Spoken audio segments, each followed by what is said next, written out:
Hello, beautiful. This is Elise from Sister Queens, coming to you from the Cosmic Chambers. And today I am going to share with you the chapter 1 of Magenta Rose, the Legendary Chronicles. Chapter 1 is titled Answering the Call. I was a small child of 8. The TV was a constant companion in the soundscape of our house. There was a PBS special on metaphysical abilities. When I heard about the Claires, I was rapt. I had heard voices. I felt and experienced knowings. I left my body at night to explore the skies. I soared in those skies. This was easy to imagine. Telekinesis, on the other hand, was new territory. I was fascinated. I began locking myself in the bathroom for hours at a time, occupied with 3 main practices. Trying to see if I could move stuff around too. I remember bringing a spoon into the bathroom for that purpose. Mixing potions from the plethora is a better way to say that, of medicine cabinet goodies, and gazing at my own reflection until the image morphed, dissolved, and disintegrated. It all began with a little red suitcase and the magic that was felt through spinning in circles around and around and around. The exhilarating pleasure that I experienced as a small child of suddenly coming to stillness and pausing in the pregnant space as things began to coalesce and settle. Setting right again in the center of my body. By creating a centrifugal force through my body, I was able to feel things center and land in their settled spaces once again. I remember the identity of traveler landing in this moment. It was the thing that activated and engaged my joy, my curiosity, awe, and a feeling of expansiveness and pleasure that came with having new experiences and traversing the unknown. I knew I was different. I grew up in a very traditional, Italian proud American family, complete with Catholic schools and Sunday dinners. This sense of not fitting in with what I was seeing reflected around me followed me through the years. Many, many years, many, many tears. When I look back on the journey, I can see all of the moments, the decisions, the crossroads, lined up like rubies on a thread.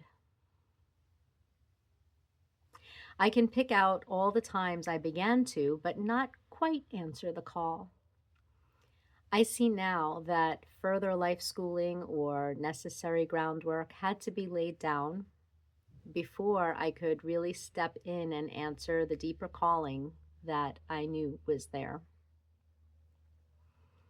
What I had been seeking was seeking me. I see that now. Thank you, Rumi. If you are reading these words or hearing these words, there's a pretty good chance this is familiar ground to you, dear being.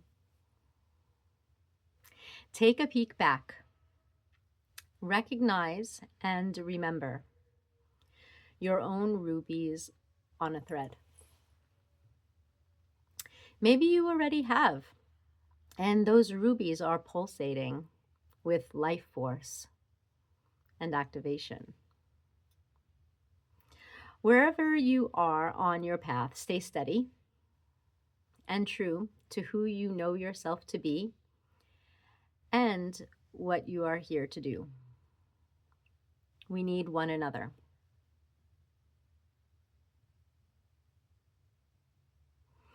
Our lives are littered with the moments in time and the choices that we make in those moments. Mine was a circuitous route.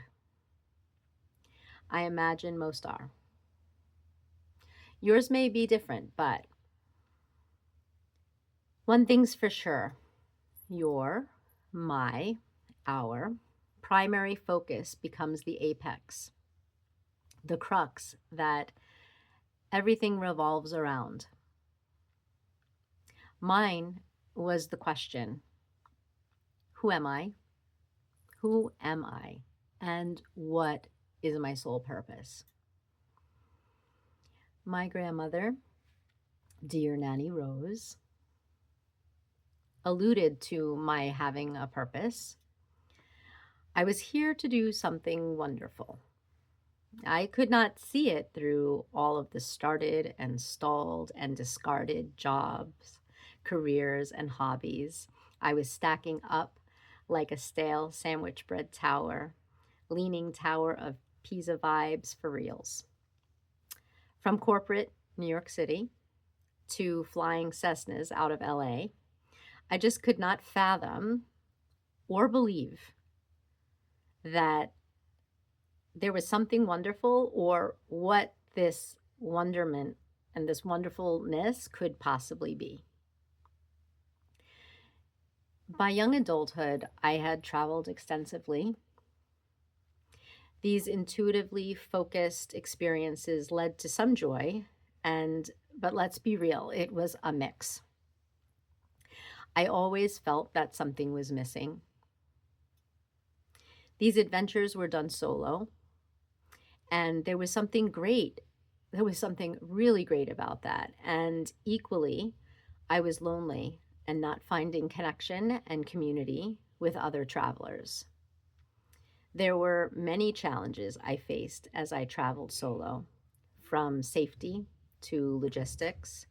It was rough. I was seeking, but rarely finding, what it was that I was looking for.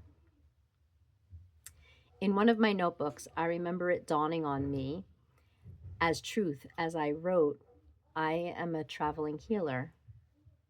But I didn't know, what did that mean exactly.